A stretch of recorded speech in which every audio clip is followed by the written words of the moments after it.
Hello, welcome back. If you're new here, my name is Becca and today I have a few adaptations that I thought were better than the book.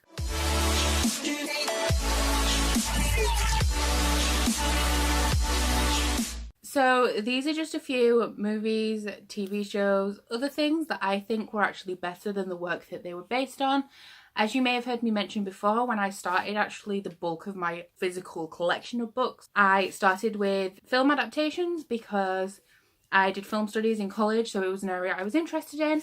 However, I soon discovered very quickly that if a movie or TV show adapts from a book and the adaptation is actually good, it normally means that the book is not very good. Obviously, there will be a few exceptions to these, and I can probably think of some, but these are just the ones where I think the movie or the TV show was done really well, but the actual literature fell a bit flat. So first up, we have a book that I had very high expectations of, and it just fell completely flat, and that is The Notebook by Nicholas Sparks. This is probably one of the first adaptations I read. Granted, I was a teenager, and this is written for adults, but I just felt that I didn't care. I've read a lot of Nicholas Sparks books now, and I would say the same for all of them. I feel like he has a very bland writing style. I'm just very bored reading his books. When I get to the end, I don't feel anything, even though his books and the movies that are adapted off them are notoriously sad. Obviously, The Notebook is a great classic film that really pulls at your heart, and it's a beautiful love story. But in the book, this just didn't come across. The same goes with Dear John as a book, and that literally has the worst ending of a book I have ever read. To be honest, the film also has the worst ending I have ever watched. But there's just something about Nicholas Sparks' writing that seems to fall very flat for me. I find it quite bland, and the magic of the story he's trying to tell just doesn't lift off the page. Then we have the Vampire Diaries. Before I had quite so many books, I used to get them from car boots second hand, and there was always somebody who was selling Vampire Diaries books. So I actually read up to book 9 or 10 in this series, even though I absolutely despised it. LJ Smith, another person who I don't think writes very well at all. I remember one section in like the third book, Elena was floating around like a balloon and Stefan had to tie her to the bed with a rope, like tie her ankle so she didn't float away. Very wooden dialogue, very emotionless. Not good at all. And the TV show is amongst one of my favourite TV shows ever. I absolutely love the way it's portrayed on screen. Elena does really irritate me the further along in the series you go, but I love Stefan. Not quite as much as I love Damon. And the side characters, Caroline, Bonnie, all come across beautifully, whereas on the page, it's just not very good. Something that baffles me about these as well is that after maybe the third or the sixth book, they actually took the rights of the book off LJ Smith and said that she wasn't allowed to write them anymore, and they have a ghostwriter that writes in her name.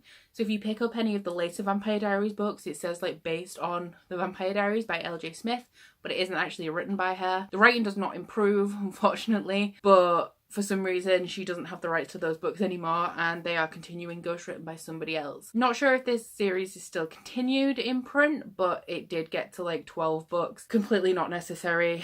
Should have ended after the third one. Just not good at all. Then we have Gossip Girl, another one of my favourite series on TV. I haven't actually read the Gossip Girl series, but I did read one of the spin-offs, and it is sort of like a baby Sex and the City. Very pretentious, very like, oh my god, look at me, I'm flawless, which is the same as the show, but in the show it comes across really well. The characters are manipulative, they're awful people, but you feel for them. The personalities in the books are nothing like the TV show, so I feel like the TV show really did a good job of portraying them as more likeable people, whereas in this, I just don't care about them. They're actually very different characters that doesn't work as well as a group dynamic as it does in the show. And I will probably read these because I have all of them and they're less than 200 pages, but I don't expect them to be very good and will probably be either a guilty pleasure or just like a book I use to read because I want to unhaul them at some point. But absolutely love the show. The book, not so great. Then we have Wicked by Gregory Maguire, which we're taking a little bit of a twist here because I'm going to talk about the musical. I saw the musical in 2000 and maybe 12 or 13.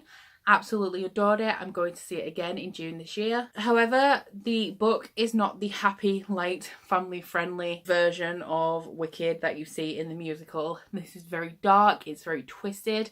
I feel like it should have a warning on it because obviously children, teenagers, and people who love the whimsical, fun sing-along nature of the musical will want to read this book, and it is not appropriate at all. There's rape, the characters are not likable, the Wicked Witch is supposed to be wicked, you're not supposed to like her at all. Very, very dense, it will take you forever to read. Gregory Maguire's writing style is very, very peculiar, and it is extremely difficult to read.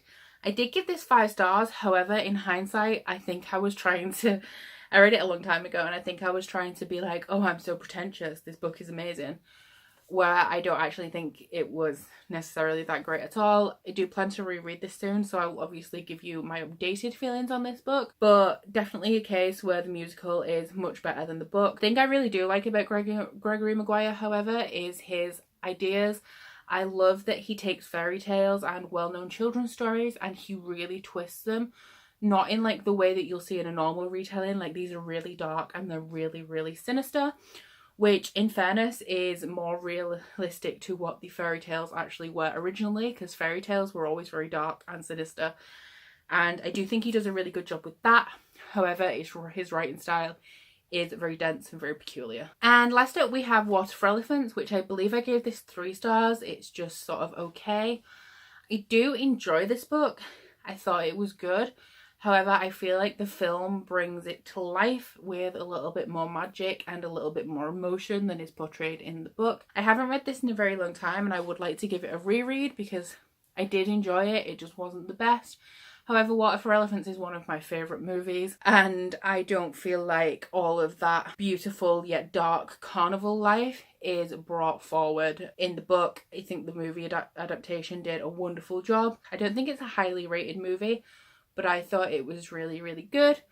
Trigger warnings in this for animal abuse, that gets me a little bit and it gets me in the film. And I would maybe recommend that you read this if you like books about circuses, which I do. Just be wary that it's not incredibly well done, and the movie, I feel, is a better telling of this story. So that's everything. Please let me know in the comments down below any adaptations that you think were better than the books. As usual, please don't forget to like this video if you liked it and subscribe if you want to.